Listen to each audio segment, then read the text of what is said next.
교도하도록 하겠습니다. 마태복음 28장 16절부터 20절 말씀 교도하겠습니다. 11제자가 갈릴리에 가서 예수의 명하시던 산에 이르러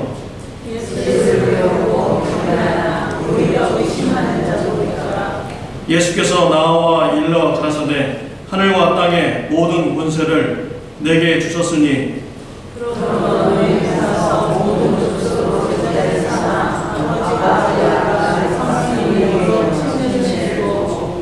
내가 너에게 분부한 모든 것을 가르쳐 지키게 하라. 볼지어다 내가 세상 끝날까지 너희와 항상 함께 있으리라 하시니라. 아멘. 네, 졸업을 한 학생은 새로운 환경에 가서 이제 공부를 하게 됩니다. 하나님께서 새로운 지역으로 보내는 것은 그곳에 가서 선교적 사명을 감당하라고 보내신 것입니다. 어느 곳에 가든지 하나님의 나라를 확장하는 이런 사역이 있어야 되는 것입니다. 우리 예수님께서는 선교적 삶을 사는 자에게 항상 함께하여 주신다고 말씀을 하여 주셨습니다. 이와 같은 것은 졸업생뿐만 아니죠. 저와 여러분들 인생의 사명이 있습니다. 예수님께서 우리에게 당부하신 선교적인 사명입니다. 우리가 이런 선교적 사명을 홀로 감당하는 것이 아닙니다. 우리 예수님께서 우리와 함께하여 주시고 그 선교적 사명을 감당하도록 도와주시는 것입니다. 오늘 본문에서는 예수님께서 우리와 함께하여 주신다라고 이렇게 말씀을 하셨습니다. 20절 말씀 우리 같이 읽도록 하겠습니다. 볼지어다 내가 세상 끝날까지 너희와 항상 함께 있으리라.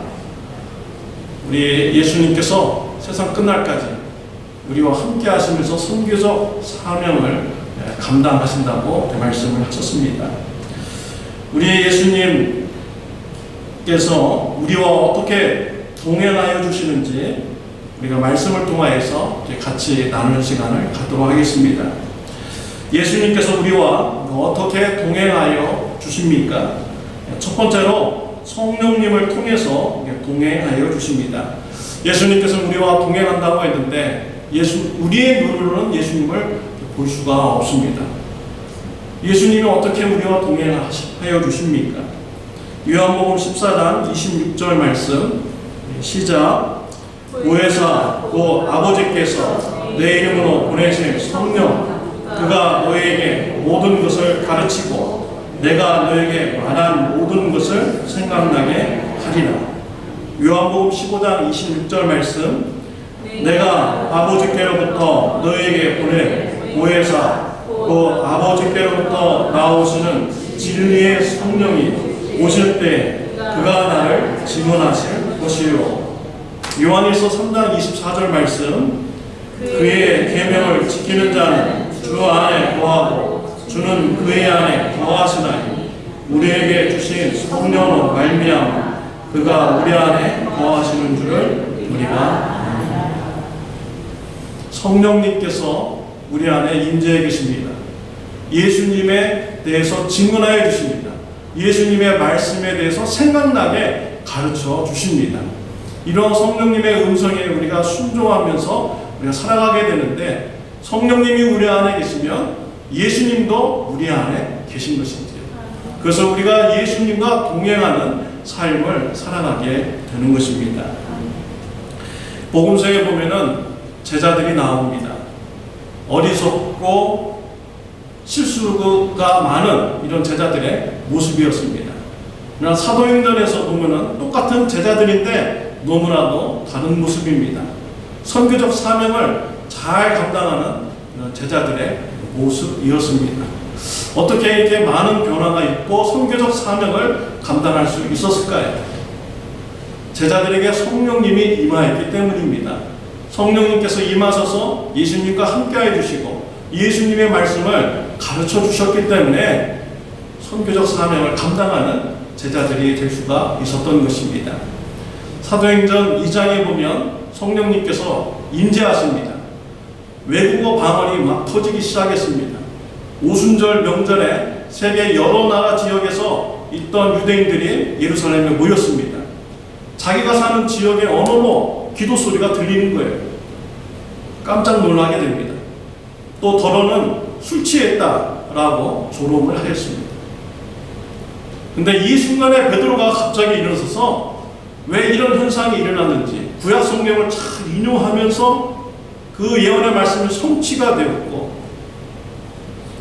너희들이 죽인 이 예수님이 바로 하나님께서 보내신 예수 메시아이다 라고 이렇게 말씀을 전하며 회개를 선포하였습니다. 3,000명이나 되는 많은 사람이 회개하고 예수님을 영접하였습니다. 베드로의 모습 정말 놀랍지 않습니까? 베드로가 그때 설교하려고 설교를 미리 다 준비한 것이 아니었어요. 갑자기 베드로가 설교하게 된 것입니다. 어떻게 이런 엄청난 설교를 할 수 있었을까요? 구약에 있는 성경을 다 인용하면서 이것이 성취되었다고. 정말 그 정도의 실력이라면 굉장한 실력이어야만 됩니다. 이거 다 성령님께서 알려주신 것이죠. 성령님께서 예수님의 말씀, 하나님의 말씀 생각나게 해주시고 깨닫게 해주셔서 바로 그 자리에서 하나님의 말씀을 선포하게 하여 주신 것입니다. 우리가 선교적 사명 감당할 때 때로는 어려울 때가 있습니다. 우리 예수님께서 옆에서 도와주십니다. 성령님을 통해서 하나님의 말씀이 생각나게 해주시고 선포하게 하여 주시는 것입니다. 우리 예수님과 동행함으로 예수님의 말씀을 전함으로 선교적 사명을 감당하는 저와 여러분들이 되시기를 바랍니다. 두 번째로 왕의 권세로 우리와 동행하시면서 선교적 사명을 감당하도록 하십니다. 18절 말씀 다 같이 읽겠습니다. 예수께서 나와 일러 가라사대 하늘과 땅의 모든 권세를 내게 주셨으니, 예수님은 왕의 권세를 가지고 우리와 동행하며 선교적 사명을 감당하도록 하여 주십니다. 요한복음에 보면은 예수님께서는 세상에 있기도 전에 먼저 계셨고 모든 만물을 창조하신 분이라고 말씀하십니다. 또 이런 예수님이 지금도 권세를 가지시고 계시다라고 성경에서는 증언하고 있습니다. 베드로전서 3장 22절 말씀 우리 시작. 그는 하늘에 오르사 하나님 우편에 계시니 천사들과 권세들과 능력들이 그에게 복종하느니라. 예수님은 부활하시고 승천하셨습니다. 하나님 우편에 계십니다. 하늘에서도 우리 예수님은 권세와 능력들이 다 예수 앞에 복종하는 이런 권세 있는 분으로 계시다고 성경에서는 말씀을 하고 있습니다. 이와 같은 예수님의 권세, 실은 하나님이 다 주신 것입니다. 왜 주셨을까요? 요한복음 17장 2절 말씀입니다. 시작. 아버지께서 아들에게 주신 모든 사람에게 영생을 주게 하시려고 만민을 다스리는 권세를 아들에게 주셨습니다. 하나님께서 예수님에게 이와 같은 엄청난 권세를 주신 것은요, 예수님으로 하여금 많은 사람들을 살리게 하기 위해서 이와 같은 권세를 주신 것입니다. 또 우리 예수님은 선교적 사명을 감당하는 그의 백성들에게요 권세를 주셨습니다. 요한복음 1장 12절 말씀입니다. 시작. 영접하는 자 곧 그 이름을 믿는 자들에게는 하나님의 자녀가 되는 권세를 주셨나니, 예수님을 믿는 자녀에게는 하나님의 자녀가 되는 권세를 받게 됩니다. 그래서요 하나님의 자녀 되는 권세, 우리가 신앙이 깊어지면 깊어질수록 이런 권세를 많이 체험하게 됩니다. 여러분들은 정말 놀라운 잠재력을 가지고 계신 하나님의 자녀인 것입니다. 더욱더 깊은 하나님과의 관계를 가지시기 바랍니다. 그렇다면 정말 놀라운 권세가 여러분들에게 주어진 것을 알게 되고 또 그 능력을 맛보게 됩니다. 예수님의 이름으로 기도하면요 귀신들이 막 도망갑니다. 우리의 힘으로 감당할 수 없죠. 영적인 존재와 어떻게 싸워서 이길 수가 있습니까? 근데 예수님을 영접한 사람은 예수님의 이름으로 귀신도 이기는 이런 권세가 주어지고요. 어떤 분은 병든 자에게 기도하면은 병이 낫는 이런 역사도 많이 일어나게 됩니다. 하나님의 자녀의 권세가 우리들에게 주어지게 된 것이죠.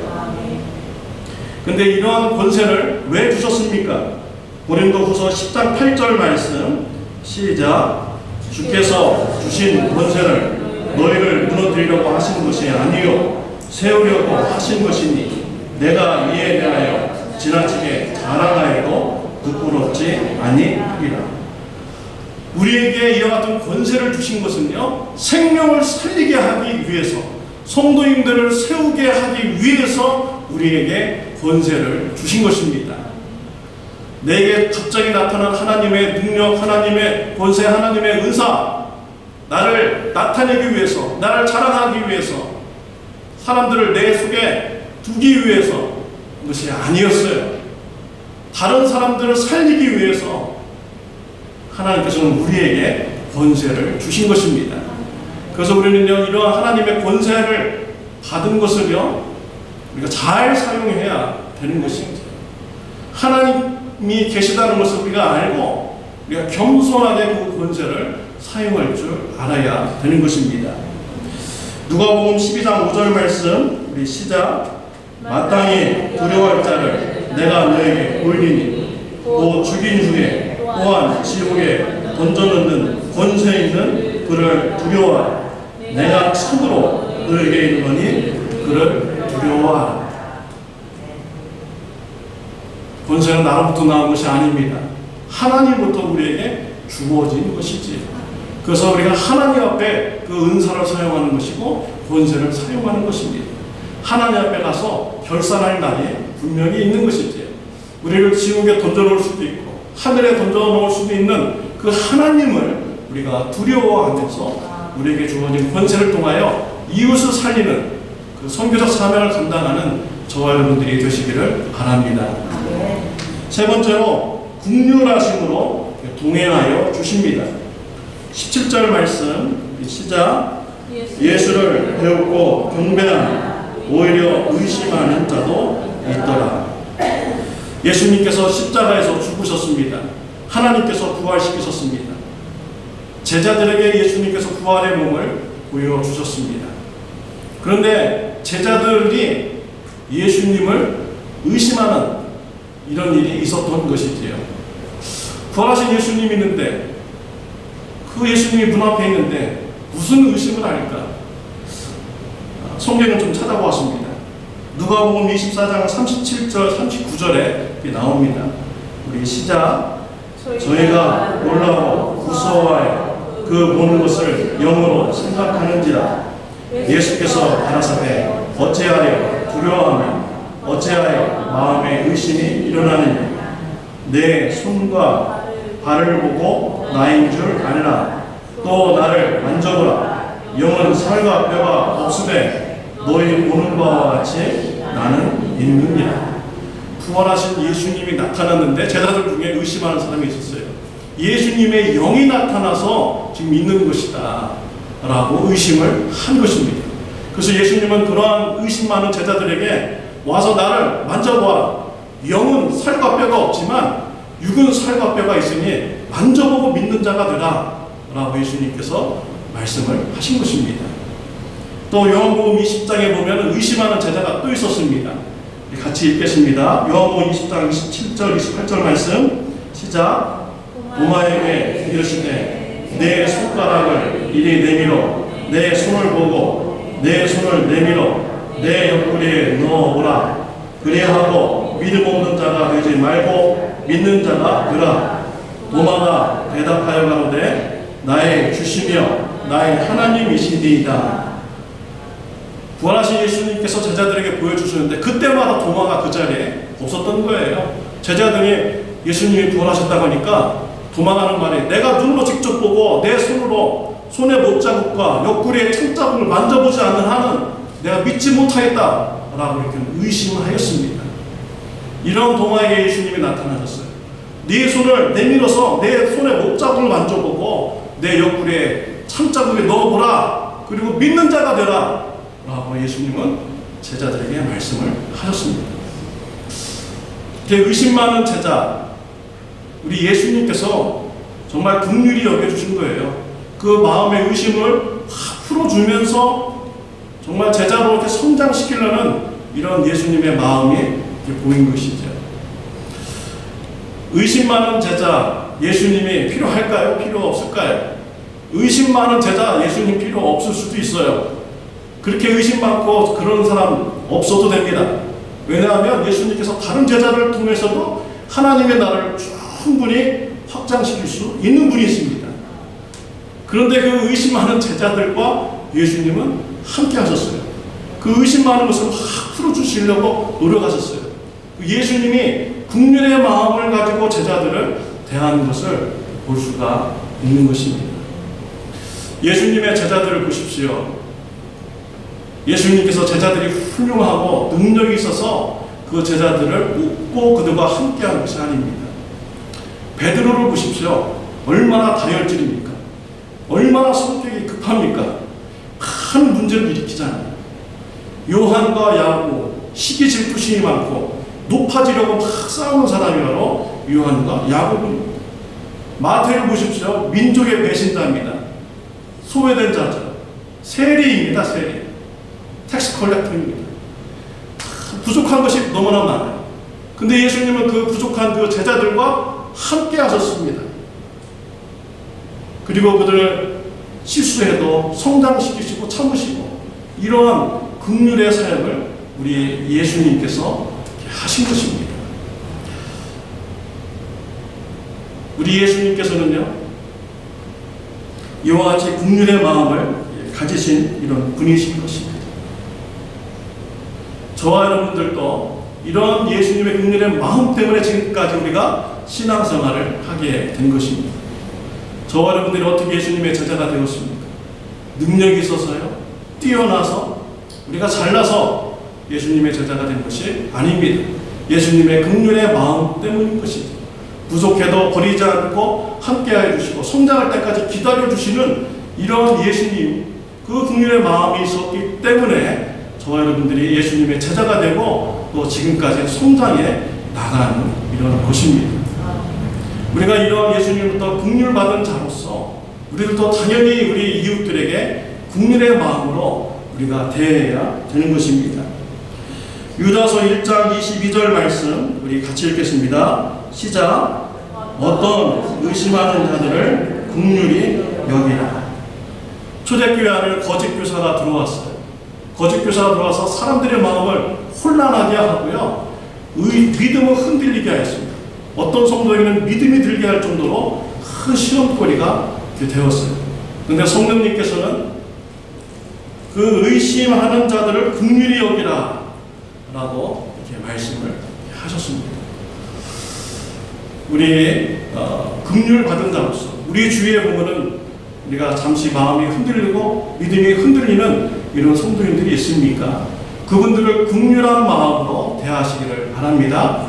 신앙으로 권면하고 같이 믿음 생활을 잘함으로써 우리가 신앙생활 하나님의 나라의 선교적 사명을 감당하는 귀한 믿음의 교제가 있으시기를 바랍니다. 저와 여러분들은 예수님으로부터 선교적 사명을 이루어야 될 이런 일을 우리가 맡았습니다. 부여받았습니다. 우리 혼자 이루는 것이 아닙니다. 예수님께서 우리를 도와주십니다. 또 동행하여 주시는 것입니다. 성령님을 통해서 동행하여 주시고요. 예수님의 그 권세로 우리와 동행하여 주십니다. 또한 긍휼의 마음을 가지고 우리와 동행하여 주십니다. 예수님과 동행함으로써 선교적 사명을 잘 감당하는 저와 여러분들이 되시기를 바랍니다. 기도하시겠습니다.